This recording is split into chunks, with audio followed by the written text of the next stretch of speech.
প্রিয় বন্ধুরা, আসসালামু আলাইকুম রহমতুল্লাহ। আমরা আরেকটি ভিডিও নিয়ে নানাউদের সামনে হাজির হয়েছি। আর অবশ্যই আমাদের ভিডিওটি যদি আপনাদের পছন্দ যদি হয়ে থাকে, তাহলে অবশ্যই পুরোটি ভিডিও আপনারা দেখবেন এবং বেশি বেশি শেয়ার করে লাইক দিয়ে এবং কমেন্টের মাধ্যমে আমাদেরকে জানাবেন।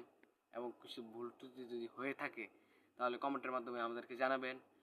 এগুলো আমরা সংশোধন করব ইনশাল্লাহ। আসসালামু আলাইকুম নানা ভাই, আপনি কেমন আছেন? আলহামদুলিল্লাহ। ওয়ালাইকুম আসসালাম রহমতুল্লাহ বরকাতুহ। ভালো আছি। তো তোমরা কেমন আছো? আছি নানা ভাই, আল্লাহ রহমতে আলহামদুলিল্লাহ ভালোই আছি। তো আজকে কি কোনো উদ্দেশ্য নিয়ে এসেছো? কোনো প্রশ্ন আছে নাকি? থাকলে বলো। হ্যাঁ নানা ভাই, একটি প্রশ্ন তো অবশ্যই ছিল। তো প্রশ্নটি হলো, জামাত শিবিরের কিছু কিছু লোক জামাত শিবিরকে অকথ্য ভাষায় গালাগালি করে।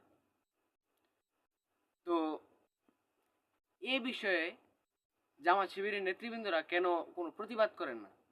এ বিষয়ে আপনি কিছু বলেন, আমরা শুনতে চাই। আলহামদুলিল্লাহ। আলহামদুলিল্লাহ রব্বিল আলামিন আসসালাতু আসসালামু আলা রাসূলিল্লাহ। তোমরা যে প্রশ্নটা করেছো, প্রশ্নটা আসলে আমারও নজরে পড়ে।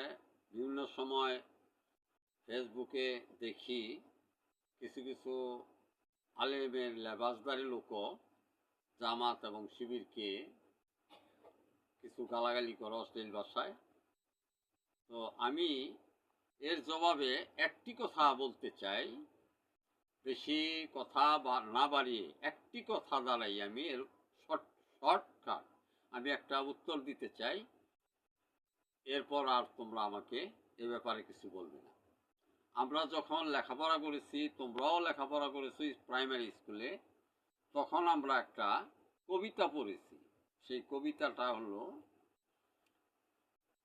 যে কুকুরের কাজ কুকুর করেছে, কামড় দিয়েছে পায়, কুকুরকে কামড়ানো কিরে মানুষের শোভা পায়। কাজেই কুকুরের কাজ কামড় দেওয়া, মানুষ তো কুকুরের পায়ে কামড় দিতে পারে না। কাজেই এখান থেকে তোমরা বুঝে নাও, জামাত শিবির যারা করে তারা আল্লাহর আইন, কোরআনের আইন, নবী সাল্লাল্লাহু আলাইহি সাল্লামের মদিনার যে সনদ ছিল, যে